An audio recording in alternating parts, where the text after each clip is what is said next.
Hello. Today is Saturday, March 21st. I'm Pastor Bill.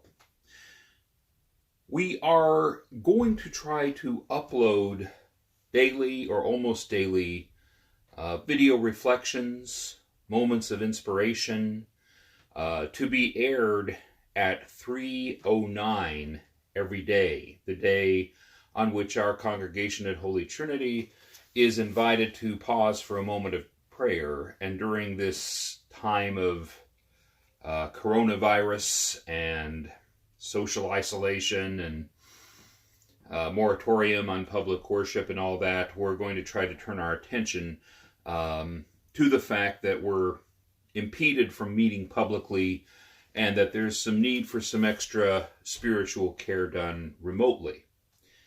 So I'd like to just, before we begin, update you on a thing or two. I am self-quarantining right now under medical advice for our child.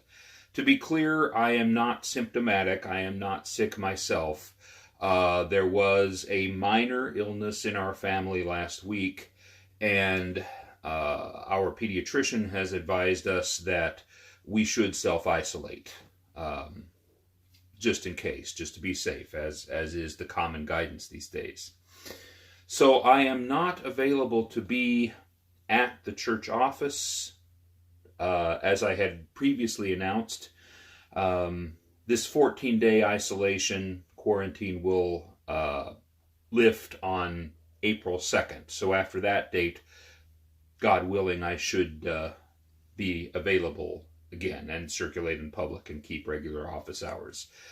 Meanwhile, I am working from home. I am available for your calls. You should have my cell number. I don't wish to say it out loud on a YouTube video because that circulates far and wide. But it should be available from the church office. Kathy would have it, a number of other folks in leadership, Debbie. So if you need spiritual care or just want to talk, you're welcome to call me on my cell phone. Happy to. If you need urgent spiritual care, I'm still happy to provide that spiritual care, but it will have to be remotely. Only in a near-death situation would I break my isolation. Need to be very cautious about that. It's not primarily for my own health, it's primarily for the health of others that I might come in contact with. So I thank you for your understanding. Please keep an eye on all the communications that go out via Holy Trinity's Facebook page and texts and other means, our app. Things change at least daily, if not more often. So just keep an eye on things. At the current time, we are still scheduled to resume public worship as of Palm Sunday, April 5th. However, I would not be at all surprised if that should change and this moratorium on public worship should last longer. So please just be advised of that and prepared for that. So far, there is no change, but the way things are looking, we may be dealing with this epidemic for a while. But as of now, as of today, March 21st, the moratorium on public worship is scheduled only through the end of March. After that, it's kind of we'll see, and we'll let you know as soon as we know. So with all that, really, why I want to share this video with you is to share a moment of inspiration, a moment of comfort and prayer. And I want to share two things with you today. And by the way, I realize we're missing the 3:09 time today. I apologize for that. Better late than never. But first of all, Martin Luther lived in the time of the bubonic plague. And the concerns then were not also different than the concerns we have today. In fact, maybe even more so, because they didn't have all the advantages of modern medical science. And, there was a real concern that this could be the end of the world. I hope that we're not too concerned about that, but it can feel like it.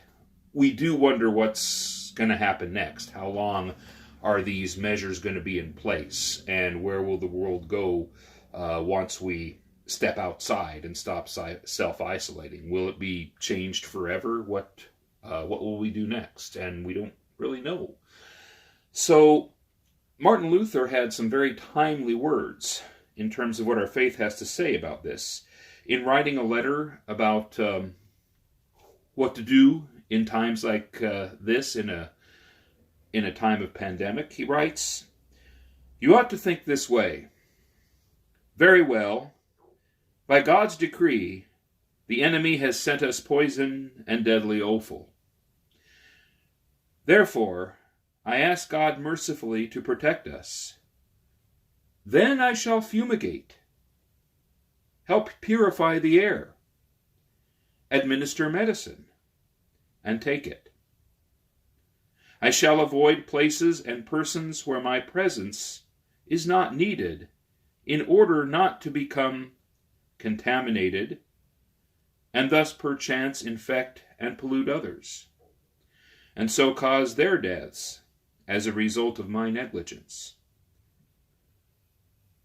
If God should wish to take me, he will surely find me, and I have done what he has expected of me, and so I am not responsible for either my own death or the death of others. If my neighbor needs me, however, I shall not avoid place or person, but will go freely." I think these are important words and thoughts.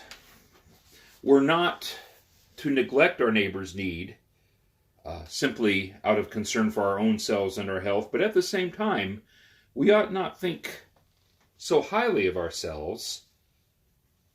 Put another way, we should have some humility that tells us most of the time my presence is not absolutely necessary in a situation.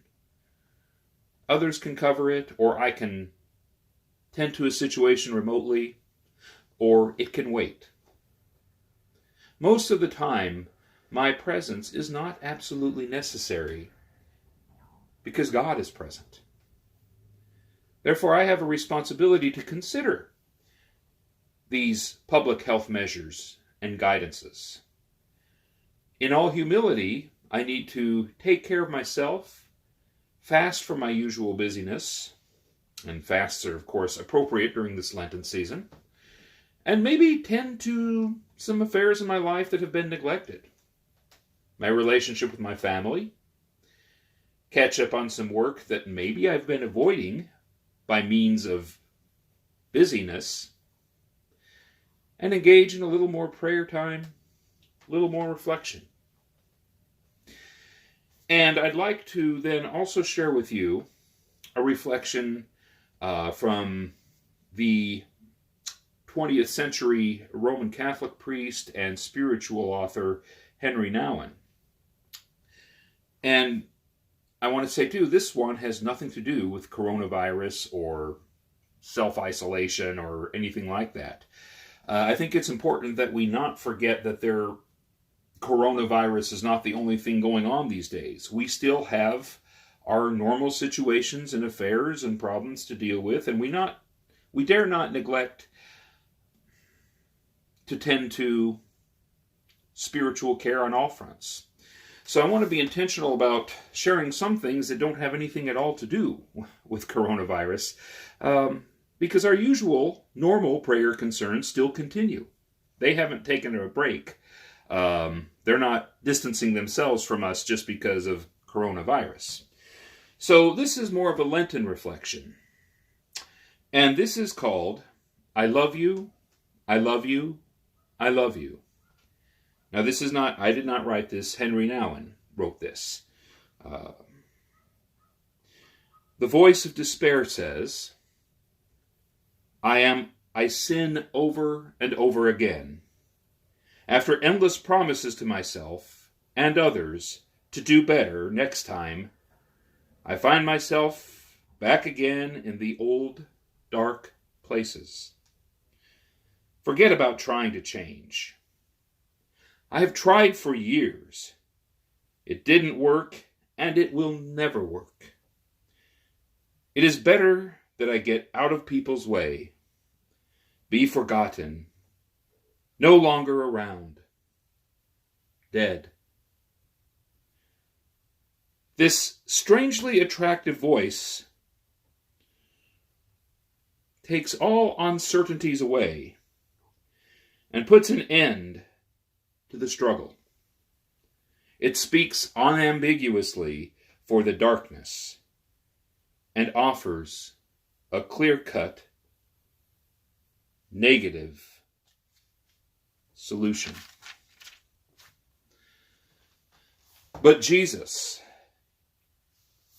came to open my ears to another voice that says, I am your God. I have molded you with my own hands, and I love what I have made. I love you with a love that has no limits, because I love you as I am loved. Do not run away from me. Come back to me. Not once, not twice, but always again. You are my child. I am your God, the God of mercy and compassion, the God of pardon and love, the God of tenderness and care. Please do not say that I have given up on you, that I cannot stand you anymore, that there is no way back. It is not true. I so much want you to be with me. I know all your thoughts. I hear all your words. I see all your actions. And I love you. Because you are beautiful, made in my most intimate love. Do not judge yourself. Do not condemn yourself. Do not reject yourself. Let my love teach the deepest, most hidden corners of your heart and reveal to you your own beauty. A beauty that you have lost sight of, but that will become visible again to you, again in the light of my mercy. Come, come. Let me wipe your tears, and let my mouth come close to your ear, and say to you, I love you, I love you, I love you.